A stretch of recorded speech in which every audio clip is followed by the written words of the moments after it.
பக்தி நேரம். பக்தி நேரத்தின் இன்றைய ஆன்மீக தகவல்.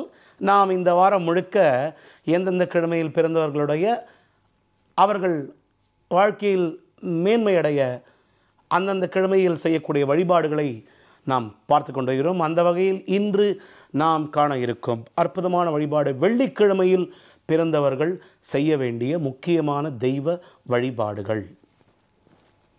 வெள்ளிக்கிழமை பிறந்தவர்களின் குணாதிசயங்களை பார்ப்போமா? ரொம்ப ஈகை வள்ளலாக இருப்பாங்க. வெள்ளிக்கிழமை பிறந்தவங்க, அவங்கள்ட்ட போய் நீங்கள் உதவி கேட்டிங்கன்னா, அப்படியா கண்டிப்பாக, அவங்கள்ட்ட இல்லைனா கூட அவுட் ஆஃப் த வே போய் ஹெல்ப் பண்ணுவாங்க. அப்பேற்பட்ட தாராள மனம் கொண்டவர்கள். இயற்கையாகவே வெள்ளிக்கிழமை பிறந்தவங்க வந்து பார்த்திங்கன்னா கொஞ்சம் செல்வ செழிப்போடு இருப்பாங்க. எப்படின்னா பணத்தட்டுப்பாடே இருக்காது.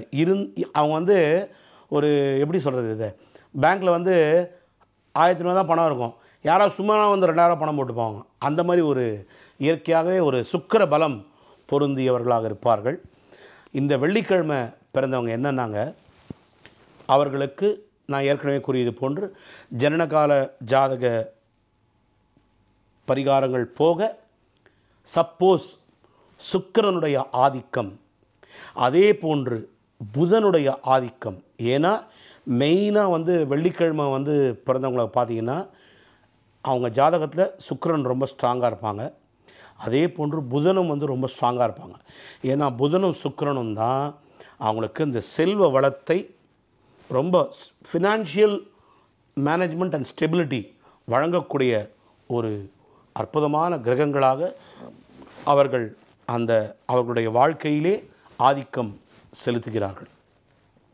ஸோ இப்போ வெள்ளிக்கிழமை பிறந்தவங்க இந்த சுக்கிரனுடைய ஆதிக்கம் கம்மியாக இருந்து, சுக்கிரன் வந்து ஒரு நல்ல ஒரு சூழ்நிலை இல்லை அப்படின்னா, அது எப்படி அவங்க வந்து பாசிட்டிவாக மாற்றணுன்னா, பிரம்ம முகூர்த்தத்தில் எழுந்து விநாயக பெருமானுக்கு வக்ரதுண்டாய ஹும் ஸ்வாஹா அந்த பீஜாட்சர மந்திரத்தை சொல்லி முடித்த உடனே ஓம் ஸ்ரீம் ஸ்ரீயை நமக என்று மகாலட்சுமி அன்னையுடைய பீஜாட்சர மந்திரத்தை ஸ்நானம் பண்ணும்போது சொல்லுங்கள்.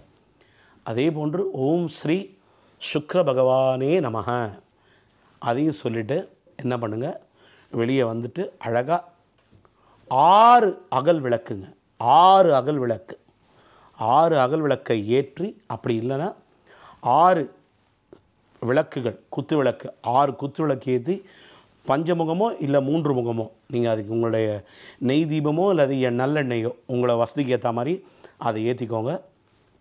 நல்ல ப்ரௌன் கலர் இல்லை மெரூன் கலர், சிவப்பு கிடையாதுங்க, கன்ஃபியூஸ் ஆகிக்காதீங்க. சிவப்பு கலர் வேறு, மெரூன் கலர் வேறு, ப்ரௌன் கலர் வேறு. இந்த ப்ரௌன் கலர் தான் சுக்கிரனுக்கு உகந்த ஒரு துணி. அந்த பட்டு துணியில் ப்ரௌன் கலரில் 6 1 ரூபா இல்லைனா 6 5 ரூபா காயின், 6 5 ரூபா காயின் எடுத்து டிப் பண்ணி மஞ்சள் குங்குமத்தை வச்சு அந்த 6 துணியில் முடிஞ்சு வச்சுருங்க. இதில் எப்போவுமே ஒன்று வச்சுக்கோங்க, இந்த கிழமைகளில் பிறந்தவர்கள் நான் சொன்னேன் பார்த்தீங்களா, இந்த துணியை முடிஞ்சு வைக்கிறது வந்து அது வந்து ஈரமாக இருக்கணும்.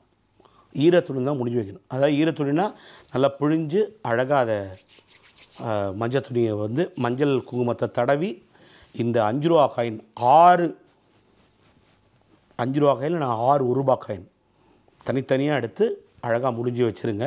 உங்கள் குலதெய்வத்தை வேண்டிக் கொண்டு, நிறைய பேருக்கு பார்த்திங்கன்னா மகாலட்சுமியே குலதெய்வமாக இருக்கும். ரொம்ப அதே மாதிரி வந்து ரங்கநாத சுவாமியுடைய திருவுருவப்படங்க ரொம்ப ரொம்ப விசேஷங்க. வெள்ளிக்கிழமை பிறந்தவர்கள் எனக்கு தெரிஞ்சு திருச்சியில் வசிப்பவர்களெல்லாம் ஸ்ரீரங்கத்துக்கு மறக்காமல் போங்க. அதே மாதிரி வெள்ளிக்கிழமை பிறந்தவங்களாம் ரங்கநாத சுவாமி, அதாவது பள்ளிக்கொண்ட பெருமாள்லேயே ஆஃப் ஸ்லீப் காட், அது முழுக்க படுத்துக்கிறவங்க வந்து அனந்த பத்மநாப சுவாமி, அவங்கெல்லாம் இப்படி தலையை வச்சுருந்துக்கிறவங்க வந்து ரங்கநாத சுவாமி. ஸோ ரங்கநாத சுவாமி திருவுருவப்படத்தை வைத்து கொள்ளுங்கள். அதே போன்று லக்ஷ்மி குபேரர் திருவுருவப்படம், அதே மாதிரி சிவனோட குபேரர் இருப்பாருங்க ஒரு ஃபோட்டோ, ரொம்ப அரிதான புகைப்படம் அது. அந்த சிவனோட குபேரர் இருக்கிற படத்தை வச்சுக்கோங்க, மகாலட்சுமி திருவுருவப்படத்தை வச்சுக்கோங்க. வச்சுட்டு அழகாக இந்த 6 தெய்வங்களுக்கும் ரங்கநாத சுவாமியுடைய மந்திரம் வந்து ஓம் ஸ்ரீ ரங்கநாதாய நமக அப்படின்ற ஒரு திருநாமத்தை சொல்லி, பச்சைமா மலைபோல் மேனி பவளவாய் கமலச் செங்கண் அச்சுதா அமரரேரே ஆயிரதும் கொழுந்தேனும் இச்சுவை தவிரையான் இந்திரலோகம் புயாளும் அச்சுவை பெருணும் வேண்டி அரங்கமா நகருளானே என்ற அற்புதமான ரங்கநாதருடைய பெரியாழ்வாருடைய திவ்ய பிரபந்தத்தை சொல்லுங்கள். அதே போன்று ஸ்ரீரங்கேஷாய மங்களம் அப்படின்னு சொல்லி ரங்கநாதருடைய அந்த திருநாமத்தை சொல்லி, அதே போன்று சர்வமங்கள மாங்கல்யே சிவே சர்வார்த்த சாதிகே சரண்யே திரம்பகே கௌரி ஸ்ரீ நாராயணி மகாலட்சுமி நமஸ்துதே என்ற இந்த ஒரு முக்கியமான திருநாமம் 11 தடவை ரொம்ப அழகாக சொல்லுங்கள். மனதார உருகி செல்வ செழிப்புடன் விளங்க வெள்ளிக்கிழமை பிறந்தவர்கள் தங்களுடைய வாழ்க்கையை லக்ஷ்மிகரமாக வைத்து கொள்ள வேண்டிய முக்கியமான வழிபாடு இந்த மகாலட்சுமியின் திருநாமம். அதே போன்று குங்கும அர்ச்சனையை கையில் எடுத்துக்கொண்டு மகாலட்சுமியினுடைய போற்றி, ஓம் அன்புலக்ஷ்மியை போற்றி, ஓம் அன்னலக்ஷ்மியை போற்றி, ஓம் இன்பலக்ஷ்மியை போற்றி, ஓம் இஷ்டலக்ஷ்மியை போற்றி என்று 108 போற்றிகள் மகாலட்சுமியினுடைய போற்றிகளை துதித்து மகாலட்சுமிக்கு குங்கும அர்ச்சனை செய்யுங்கள். முடிந்தால் 108 1 ரூபா நாணயங்களை வைத்து நாணயங்களால் நீங்கள் போற்றிகளை வழிபாடு செய்ய மேன்மை மேன்மை மேன்மை ஒன்றே தான் உங்களுக்கு நடக்கும். அதே போன்று ரங்கநாத சுவாமிக்கு துளசியினால் அர்ச்சனை செய்யுங்கள். ரொம்ப ரொம்ப விசேஷம். ரங்கநாதருடைய போற்றிகளையும் சொல்லி ரங்கநாதருடைய திருநாமங்களை சொல்லுங்கள். அதே போன்று சிவபெருமான் குபேரரோட இருக்கார் பார்த்தீங்களா, அந்த ஃபோட்டோவுக்கு திருவுருவப்படத்துக்கு அழகாக அற்புதமான ஒரு மாலை அணிவித்து புஷ்பங்களால் குபேரருடைய ஓம் தனாகர்ஷனாய வித்மஹே அந்த குபேரருடைய காயத்ரி மந்திரம் அழகாக சொல்லுங்கள். அதை சொல்லி சிவபெருமானுக்கு பிரார்த்தனை பண்ணுங்க. இந்த பண்ணிட்டு என்ன பண்ணுங்க, முக்கியமாக வேண்டுதல் பண்ணும்போது நைவேத்தியம், மகா நைவேத்தியம் என்ன பண்ணுறீங்கன்னா, மகாலட்சுமிக்கு பிடித்தமான நல்ல பால் பாயசம், சக்கரை பொங்கல் நைவேத்தியம், அதே போன்று வெல்லம் கலந்த பானகம், அதே மாதிரி குபேரருக்கு பிடித்தமான தயிர் சாதம், இதெல்லாம் நைவேத்தியமாக பண்ணுங்கள். ரங்கநாதருக்கு பிடித்தமான திராட்சை, கரும் திராட்சை பழங்களை வைத்து அற்புதமாக நைவேத்தியம் செய்யுங்கள். இந்த ஸ்லோகங்களை எல்லாம் சொல்ல முக்கியமாக சுக்கிரதேவனுக்கு உகந்த சுக்கிரமூர்த்தி சுபமிக ஈவாய் வக்கிரமின்றி வரமிக தருவாய் வெள்ளி சுக்கிர வெத்தகவேந்தே அள்ளி அள்ளி அள்ளி கொடுப்பாய் அடியார்க்கருளே என்ற சுக்கிரனுடைய முக்கியமான இந்த தியான ஸ்லோகத்தை சொல்ல உங்களுக்கு சுக்கிரன் மனமு வந்து வெள்ளிக்கிழமை பிறந்தவர்களின் அத்தனை பேருடைய தலையெழுத்தையும் அழகாக மாற்றுவார். 7 வெள்ளிக்கிழமை இது எல்லாமே இந்த கிழமைகள் பிறந்தவர்கள் அனைவருமே நீங்கள் 7 வெள்ளிக்கிழமை இந்த வழிபாட்டை தொடர்ந்து செய்யுங்கள். அதே மாதிரி பூஜை முடிந்தவுடனே மகா நைவேத்தியம் முடிந்து மகா தீபாராதனை காண்பித்த பிறகு பக்தர்களே, இதுதான் ரொம்ப ரொம்ப முக்கியம். இந்த வஸ்திரதானம் வந்து முக்கியமாக பெண்களுக்கு 7 சுமங்கலிகளுக்கு இந்த 7 ரவிக்க துணியை வச்சு கொடுங்க. புடவை வச்சு கொடுத்தீங்கன்னா சந்தோஷம். அது உங்களுடைய வசதியை பொறுத்து இருக்குது. என்னால் 7 புடவை கொடுக்க முடியுங்க சுமங்கலிக்கு அப்படின்னு சொல்லி வீட்டில் சுமங்கலியை வரவழைச்சு கொடுங்க. உங்கள் கையால் தானம் பண்ணுங்கள். அவ்வளோ விசேஷம். உங்கள் கையால் அந்த பூஜையை முடித்து 7 வாரம் 7 வெள்ளிக்கிழமை ரவிக்க துணி, ரவிக்க துணியை வந்து நீங்கள் அந்த ப்ரௌன் கலர் ரவிக்க துணியே வாங்குங்க, அது கிடைக்கும். அதே மாதிரி கூடுமான வரையில் உங்களுக்கு குபேரராகனால பச்சை கலர் புடவையும் நீங்கள் தானமாக கொடுக்கலாம். பச்சை, ரங்கநாதருக்கு பிடித்த அற்புதமான இந்த ப்ரௌன் கலர், மெரூன் கலர் ரவிக்க துணி, புடவை, இந்த மாதிரி தானம் பண்ணுங்கள். 7 சுமங்களுக்கு தானம் கொடுங்க. 7 வெள்ளிக்கிழமை அவ்வளவு விசேஷம். செல்வ செழிப்புடன், அதாவது ஆல்ரெடி பொதுவாகவே வெள்ளிக்கிழமை பிறந்தவங்க வந்து ரொம்ப கஷ்டப்பட மாட்டாங்க. நீங்கள் மெஜாரிட்டி பார்க்கலாம். ரொம்ப கிரக கோளாறு இருந்தால் தான் வெள்ளிக்கிழமை பிறந்தவங்க கஷ்டப்படுவாங்களே தவிர இயற்கையாகவே ஓரளவு, அதாவது இல்லை என்று சொல்லும் மனம் இல்லாத அளவு அவர்களுக்கு செல்வம் இருக்கும். இருந்தாலும் தங்களுடைய அதாவது பணம் சம்பாதிக்கிறது ரொம்ப ஈஸிங்க. அந்த பணம் சம்பாதிக்கிறத கட்டுக்கோப்பாக, ஏன்னா அவங்களுக்கு அந்த டைவர்ட் பண்ணுறதுக்கு ஏகப்பட்ட ஒரு சூழ்நிலைகள் உருவாகும். மற்ற தப்பான கிரகங்கள் சேர்க்கையோ இருக்கும் பொழுது, இப்போ ராகு எடுத்துக்கோங்களேன். ராகு ஒரு சரியான நிலையில் இல்லைன்னா உங்களுக்கு பணம் வந்து எப்படின்னா அந்த பணத்தை சூக்ஷமாக வச்சுக்க தெரியாது உங்களுக்கு. 7 நாட்டு சனி அதே மாதிரி வரும்போது உங்களுக்கு அந்த விரய சனின்னு சொல்லுவாங்க. அது 100 ரூபா வரும், டப்புன்னு அடுத்த நிமிஷமே காலியாகி 1000 ரூபா கடன் வாங்குவீங்க. அந்த மாதிரி ஒரு நிலைக்கு தள்ளப்படுவீர்கள். ஸோ அதெல்லாம் நடக்காமல் இருக்க வெள்ளிக்கிழமை பிறந்தவங்க இந்த 7 வெள்ளிக்கிழமை ரொம்ப அற்புதமான வழிபாட்டை மேற்கொள்ளுங்கள். ரொம்ப ரொம்ப முக்கியமான வழிபாடு. முக்கியமாக தனலக்ஷ்மி, தனம், வீட்டிலே தனம் தானியம் பகுபுத்திர லாபம் சதசம்பக்ஷரம் தீர்க்கமாயுகு அப்படின்னு சொல்லிட்டு உங்களுக்கு வந்து பெரியவங்க ஆசீர்வாதம் பண்ணுவாங்க. அது என்னென்னா 16 வகையான செல்வங்கள் பெற்று நீங்கள் அறம் பொருள் வீடு இன்பம் இந்த மாதிரி 16 வகை செல்வங்களுக்கு இருக்குது. அந்த செல்வங்கள் எல்லாவற்றையும் உங்களுக்கு வந்து 16ம் பெற்று பெருவாழ்வு வாழ்க என்று கல்யாணம் இந்த தம்பதிகள் வந்து நமஸ்காரம் பண்ணும்போது பெரியவங்க வாழ்த்துவாங்க தெரியுமா? அதுதான் அந்த 16 வகை செல்வங்களையும் பெற்று முக்கியமாக தனம் தானியம் பகுபுத்திர லாபம் சதசம்பக்ஷரம் தீர்க்கமாயுகு என்று இந்த அற்புதமான வாழ்த்துக்களை பெற வெள்ளிக்கிழமையில் பிறந்தவர்கள் இந்த வழிபாடுகளை செய்யுங்கள். அதே போன்று வெள்ளிக்கிழமையில் நீங்கள் போக வேண்டிய ஆலயம் பள்ளிகொண்ட பெருமாள் ரங்கநாதர். அதாவது சென்னையில் இருந்தீங்கன்னா மறக்காமல் திருவல்லிக்கேணி பார்த்தசாரதி ஆலயத்திலே ரங்கநாதருக்கென்று ஒரு தனி சன்னதி இருக்கிறது. அங்கே போய் கும்பிடுங்க, வாழ்க்கை அவ்வளோ மேம்பார்க்கும். அதே போன்று மகாலட்சுமி வாழும் இடம் எல்லா பெருமாள் ஆலயத்திலும் தாயார் சன்னதி இருக்குது. அங்கே போய் உங்களுடைய பெயரில் அர்ச்சனை செய்யுங்கள். வெள்ளிக்கிழமை மறக்காமல் போங்க. அவ்வளோ விசேஷம் உங்களுக்கு, அவ்வளோ அருள் வந்து அம்பாளுடைய அருள் பரிபூர்ண கடாட்சமாக உங்களுக்கு இருக்கும். அதே போன்ற நவகிரக சன்னதியில் இருக்கும் சுக்கிரனுடைய சன்னதிக்கு சென்று அவருக்கு பிடித்தமான அந்த ப்ரௌன் கலர் வஸ்திரத்தை தானமாக செய்து அவர் பேர் அர்ச்சனை பண்ணுங்க. ரொம்ப அற்புதமாக உங்களுக்கு, அதாவது வெள்ளிக்கிழமை என்னெல்லாம் பாசிட்டிவ் வைப்ரேஷன் உங்களுக்கு வரணுமோ அதை பண்ணுங்கள். எந்த விதமான நெகட்டிவிட்டி இருந்தால் கூட அந்த நெகட்டிவிட்டிலாம் போய், முக்கியமாக இதில் ஒரு சூக்ஷமாக இருக்குங்க. சுக்கிரன் வந்து சுக்கராச்சாரியார் அசுரகுரு.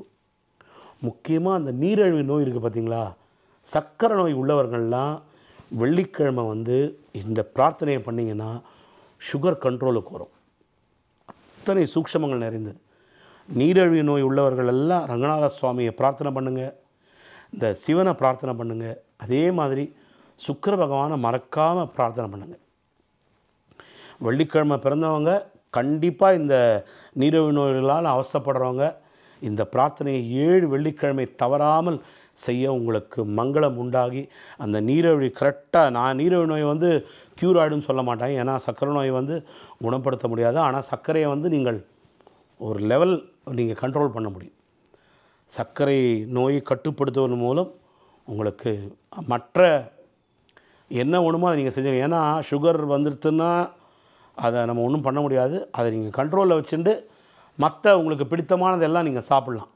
ஏன்னா பொதுவாகவே சொல்லுவாங்க சர்க்கரை நோய் உள்ளவர்கள் வந்து இதை சாப்பிட்லாம், இதை சாப்பிடக்கூடாது, இதை சாப்பிட்லாம், இதை சாப்பிடக்கூடாது, இப்படிலாம் சொல்லுவாங்க. ஆகவே நீரிழிவு நோயை கட்டுப்படுத்தும் சக்தி அசுர குருவான சுக்கராச்சாரியாருக்கு இருக்கிறது என்பதை தெரிந்து கொண்டு அற்புதமாக நீங்கள் வந்து இந்த வழிபாட்டினை மேற்கொள்ளுங்கள். அதே போன்று வெள்ளிக்கிழமை அன்றைக்கி அவ்வளோ மங்களமான நாட்கள். வெள்ளிக்கிழமை மாதிரி ஒரு மங்களகரமான நாள் நம்ம வாழ்க்கையிலே எதுவுமே கிடையாது. ஆகவே ஒரு புது தொழில் ஆரம்பிக்கிறதா இருந்தால், ஏதான ஒரு புது வெஞ்சர் நீங்கள் பண்ணுறதா இருந்தால் வெள்ளிக்கிழமை பிறந்தவங்க பிஸ்னஸ் ஸ்டார்ட் பண்ணுறவங்க இதில் பண்ணுங்கள். இந்த 7 வெள்ளிக்கிழமை தவறாமல் பண்ணுங்கள். பெண்களாக இருந்தால் அந்த நாட்களை தவிர நீங்கள் அதை விட்டுட்டு திருப்பி அடுத்த வெள்ளிக்கிழமை அதை கண்டினியூ பண்ணுங்கள். ஆனால் ஆண்களாக இருப்பவர்கள் எக்காரணம் கொண்டும் இந்த 7 வெள்ளிக்கிழமையை விடவே விடாதீங்க. எப்படியாவது வேலை செய்கிற இடத்துல ஒரு பர்மிஷன் வாங்கி அன்றைக்கி வெளியூர் போகாத மாதிரி நீங்கள் அந்த நிலைமையை உருவாக்கி அவங்கள்ட்ட எடுத்து சொல்லுங்கள். இந்த மாதிரி 7 வெள்ளிக்கிழமை நான் பண்ணணும் சார், இந்த மாதிரி ஒரு புது தொழில் இந்த மாதிரிலாம் இருக்குது, புது புது ஐடியாஸ்லாம் இருக்குது, இதெல்லாம் எனக்கு நிறைவேறணும்னு சொல்லி அவங்களிடம் ரிக்வஸ்ட் கொடுத்து இந்த வெள்ளிக்கிழமை கண்டிப்பாக வெள்ளிக்கிழமையும் பிரம்ம முகூர்த்தத்தில் பண்ணிங்கன்னா அவ்வளோ விசேஷம். ஏன்னா தெய்வங்கள் எல்லாமே வெடிகாலம்புற 3 மணிக்கு எழுந்துருவாங்க, 3-4 மணிக்கு. ஸோ அப்படி எழுந்துக்கும்போது உங்களுக்கு கிடைக்கக்கூடிய நற்பலன்கள் உங்களுக்கு கிடைக்க வேண்டும். 10:30 மணிக்கெலாம் பூஜையே பண்ணாதீங்க. வெள்ளிக்கிழமை 10:12 ராகு காலம். ஆகவே அதை பண்ணாதீங்க. 10:12 பண்ணாதீங்க, யமகண்டத்தில் பண்ணாதீங்க. கூடுமான வரையில் பிரம்ம முகூர்த்தத்தில் நீங்கள் பண்ண உங்களுக்கு அத்தனை நற்பலன்கள் கை மேலே பலன் கிடைக்கும். இந்த சுமங்கலிகளுக்கு வந்து புடவை வைத்து ரைக்க துணி கொடுக்கும் பொழுது மறக்காமல் மஞ்சள் குங்குமம் இருக்குது பார்த்தீங்களா, அது ஒரு டப்பா வாங்கி கொடுங்க. அவ்வளோ விசேஷம். 108 அர்ச்சனைகள் குங்குமத்தால் பண்ண. மீண்டும் சொல்கிறேன், மகா கணபதியுடைய வக்ரதுண்டாய ஹும் ஸ்வாஹா என்ற பீஜாட்சர மந்திரத்தை சொல்லி ஓம் ஸ்லீம் ஹ்ரீம் ஸ்ரீயை நமக என்ற மகாலட்சுமி பீஜாட்சர மந்திரத்தை சொல்லி ஓம் மகாலட்சுமியேச்ச வித்மஹே விஷ்ணு பத்னேச்ச தீமஹி தன்னோ லக்ஷ்மி பிரச்சோதயாத்து என்ற மகாலட்சுமி காயத்ரி மந்திரத்தை 21 முறை தியானமாக சொல்லுங்கள். அதே போன்று ஓம் நமோ நாராயணாய வித்மஹே வாசுதேவாய தீமஹி தன்னோ விஷ்ணு பிரச்சோதயாது என்ற மகாவிஷ்ணு ரங்கநாத சுவாமியுடைய காயத்ரி மந்திரத்தை சொல்ல உங்களுக்கு அற்புதமான பலன் கிடைக்கும். முடிஞ்சால் பஜகோவிந்தம் என்ற பாடலை அழகாக பாடுங்கள். அத்தனை வெற்றி வாழ்க்கையிலே செல்வம் செழிப்புமிக்க சீரும் செல்வமுமாக உங்களது வாழ்க்கை அமையும் என்பதில் எந்த விதமான மாற்று கருத்தும் வேண்டாம் என்பதை மனதில் வைத்துக் கொள்ளுங்கள். எப்போவுமே அதாவது முக்கியமான நாள் வந்து பணம் வர நாள். அதே மாதிரி இதை மனசில் வச்சுக்கோங்க. யாருக்கு பணம் கொடுக்கறதா இருந்தால் கூட வெள்ளிக்கிழமை கொடுக்கவே கொடுக்காது. வெள்ளிக்கிழமை வெறும் இன்கமிங் தான். அன்றைக்கி ஒரு நாள் தயவு செஞ்சு நீங்கள் அன்லஸ் தலையே போகிற காரியமாக இருந்தால் நீங்கள் பணம் கொடுக்கலே தவிர மற்றபடி வெள்ளிக்கிழமை யாருக்குமே உங்கள் கையால் பணத்தை கொடுக்காதீங்க. அது கொடுத்தீங்கன்னா லக்ஷ்மியை விட்டுட்டு போகிறான்னு அர்த்தம். அந்த தவறை செய்யாதீங்க தயவு செஞ்சு.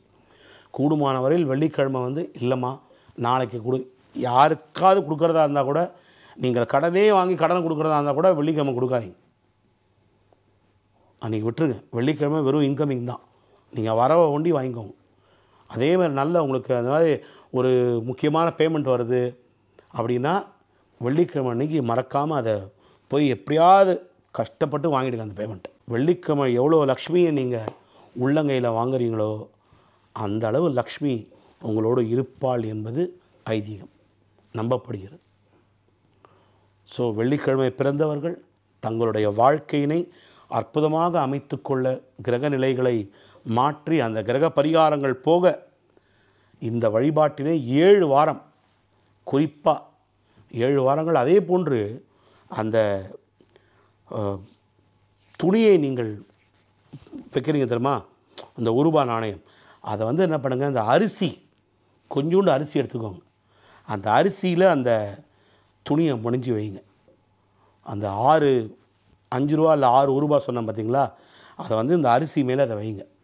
வெறும் அரிசி இல்லைங்க, அந்த அரிசியில் அழகாக அக்ஷதை மஞ்சள் குங்குமத்தை தடவி அந்த அரிசி மேலே இதை வைங்க. அத்தனை விசேஷங்க. இந்த 6 ரூபாவும் நீங்கள் வந்து இந்த 7 வெள்ளிக்கிழமை பிரார்த்தனை முடித்த உடனே மகாலட்சுமியின் ஆலயத்திலோ அல்லது எம்பெருமான் ஸ்ரீ ரங்கநாதர் அவர்களுடைய சன்னதி முன்பாக உண்டியல் இருக்கும், அதில் கொண்டு இந்த 1 ரூபாயை போட்டு விட்ருங்க. இந்த 5 ரூபாய் இந்த துணியை முடிஞ்சு வச்ச துணியை எடுத்துட்டு போய் அதை நீங்கள் கோயிலில் போட்டால் தான் அந்த 7 வெள்ளிக்கிழமைக்கு உண்டான பரிகாரங்கள் அந்த பூஜைகள் உங்களுக்கு நிவர்த்தி ஆகிறது என்பது திண்ணம். அதுதான் சத்தியமான வழிபாடு. ஸோ இந்த ப்ரேயரை வந்து செய்கிற பிரார்த்தனையை கரெக்டாக செஞ்சு முடிங்க. அதுதான் ரொம்ப ரொம்ப முக்கியம். இது எல்லாத்தையும் பண்ணி முடித்தால்தான் இந்த 7 வெள்ளிக்கிழமையும் இந்த தானங்கள், இந்த வஸ்திர தானம் செய்ய உங்களுக்கு அந்த முழு பலனும் உங்கள் கைக்கு வந்து சேரும். நான் சொல்கிறேன், பயப்படவே வேண்டாம். நவக்கிரகங்களின் செயல்பாடுகளை கண்டு விட்டுடுங்கள். அதை பற்றி நீங்கள் உரிய பண்ணாங்க. உங்களுடைய கடமை என்ன? உங்களுடைய பிரார்த்தனை, அந்த வழிபாட்டினை சுத்தமாக நாம் பக்தியோடு செய்ய இந்த பலன்கள் எல்லாம் கை மேலே வந்து உங்களுக்கு விழும். ஸோ இயற்கையாகவே பண கஷ்டம் இருக்காது. ஸோ இந்த செல்வ நிலைகளை நாம் அழகாக இந்த செல்வத்தை சீராக பாதுகாத்து கொள்வதற்காகத்தான் இந்த வழிபாடு. ஸோ வெள்ளிக்கிழமை பிறந்தவங்க எல்லாம் இந்த 7 வெள்ளிக்கிழமை ஸ்நானம் பண்ணி, முக்கியமாக சொல்கிறேன், நேற்று ஒருத்தர் ஃபோன் பண்ணி கேட்குறாங்க என்கிட்ட வந்து, சார் இந்த வழிபாடெலாம் பண்ணும்போது நம்ம வந்து அசைவம் சாப்பிட்லாமான்னு. எப்படிங்க அசைவம் சாப்பிடுவீங்க? அசைவம் சாப்பிடவே கூடாது.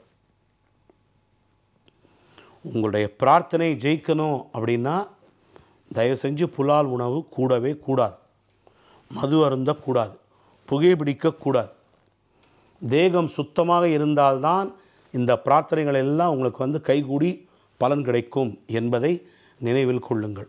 ரொம்ப ரொம்ப முக்கியம். ஸோ அது இருந்தால் தான் நீங்கள் வந்து லைஃப்பில் வந்து ஜெயிக்க முடியும். சும்மா எல்லா தப்பையும் பண்ணிட்டு நான் நான்வெஜ்ஜையும் சாப்பிடுவேன், ப்ரேயரும் பண்ணோன்னா அது பலன் இருக்காது உங்களுக்கு. ஏனென்றால் உங்களது மனதும் உங்களது தேகமும் உங்களது உடம்பும் சுத்தமாக இருந்தால்தான் இறைவன் எப்பேற்பட்ட பிரார்த்தனைகளையும் உள்வாங்கிக் கொள்வான் என்பதை மனதில் நிறுத்தி கொள்ளுங்கள். அது ரொம்ப ரொம்ப முக்கியம். இல்லைனா ப்ரேயர் பண்ணி பிரயோஜனம் இல்லைங்க. ஏன் வந்து அவ்வளோ சுத்தமாக இருக்க சொல்கிறதுனா, இந்த வழிபாடுகள் எல்லாம் உங்களுக்கு வெற்றி பெற வேண்டுமானால் நீங்கள் உங்கள் மனதையும் தேகத்தையும் சுத்தமாக வைத்து கொண்டால்தான் இத்தனை காரியங்களும் வெற்றியில் கொண்டு போய் முடியும். ஆகவே தயவு செய்து ஒரு பிரார்த்தனையை செய்யும் பொழுது உங்களது மனத்தையும் உங்களது உடம்பையும் சுத்தமாக வைத்து கொள்ளுங்கள். இந்த நீரிழிவு நோய் வந்து ரொம்ப முக்கியமான சமாச்சாரங்க. தயவு செஞ்சு இதை ஃபாலோ பண்ணுங்கள். 7 வெள்ளிக்கிழமை அற்புதமான பிரார்த்தனைகளை செய்து முடிக்க உங்களுக்கு வாழ்க்கையில் செல்வம் மட்டுமல்லாமல் இந்த நீரிழிவு நோய்களெல்லாம் போய் நல்ல தோல் சம்பந்தப்பட்ட நோய், சரும நோய் வரவே வராது. ஸோ வெள்ளிக்கிழமை பிரார்த்தனையில் அது ஒரு முக்கியம். அதையும் பாருங்கள். சில பேருக்கு பார்த்திங்கன்னா அந்த அலர்ஜிலாம் இருக்கும், அப்படியே இந்த தேமல்னு சொல்லுவாங்க, இங்கே வரும். ஸோ இதெல்லாம் வராமல் இருக்கிறதுக்கு இந்த வழிபாடுகளை தொடர்ந்து செய்யுங்கள். துளசிக்கு வந்து அதாவது யாரெல்லாம் வெள்ளிக்கிழமை பிறந்தீங்களோ மறக்காமல் துளசி செடியை வலம் வாருங்கள். அது ஒரு முக்கியமான ஒரு வழிபாடு. துளசிக்கு அப்பேற்பட்ட துளசி வரணும் இல்லைங்க, துளசி லக்ஷ்மியோட ஒரு வடிவம் தான். ஆகவே துளசி செடியை வலம் வந்து துளசிக்கும் அற்புதமான ஒரு பிரார்த்தனையை சொல்லுங்கள். இதெல்லாம் தான் வந்து உங்களுக்கு நல்ல ஒரு நெகட்டிவ் ஃபோர்ஸையே பாசிட்டிவாக மாற்றி உங்களுக்கு வாழ்க்கையில் வெற்றி பெறக்கூடிய ஒரு அற்புதமான ஒரு வாய்ப்பாக உங்களுக்கு அமைகிறது என்பதை மனதில் வைத்து கொள்ளுங்கள். இந்த கோயிலுக்கு செல்ல வெள்ளிக்கிழமை எல்லா கோயிலுக்கும் போங்க. ஆனால் 7 வெள்ளிக்கிழமை முடித்ததுக்கப்புறம் தான் இந்த துணியை முடிஞ்சு வச்சுருக்கீங்க தெரியுமா, அதை எடுத்து நீங்கள் அந்த காயினை கொண்டு அதில் போடுங்க. அதுதான் ரொம்ப ரொம்ப முக்கியம். ஸோ இதெல்லாம் போக போக உங்களுக்கு வந்து இந்த வழிபாடுகள் முழு பலனையும் உங்களுக்கு கொடுத்து அற்புதமான ஒரு பீஜாட்சர மந்திரத்தை சொல்லி துளசி வழிபாட்டினை மேற்கொள்ள செல்வம் தங்கு தடை இல்லாமல் நல்ல செல்வ செழிப்போடு நாம் வாழலாம் என்று கூறி நாளை மீண்டும் ஆன்மீக தகவலிலே பக்தி நேரத்தில் உங்களை சந்திக்கிறேன். என்றும் அன்புடன் வீரமணி கண்ணன். வணக்கம். இது போன்ற ஆன்மீக வீடியோக்களை தொடர்ந்து பார்க்க கடவுள் டிவி யூடியூப் சேனலை சப்ஸ்கிரைப் பண்ணுங்க.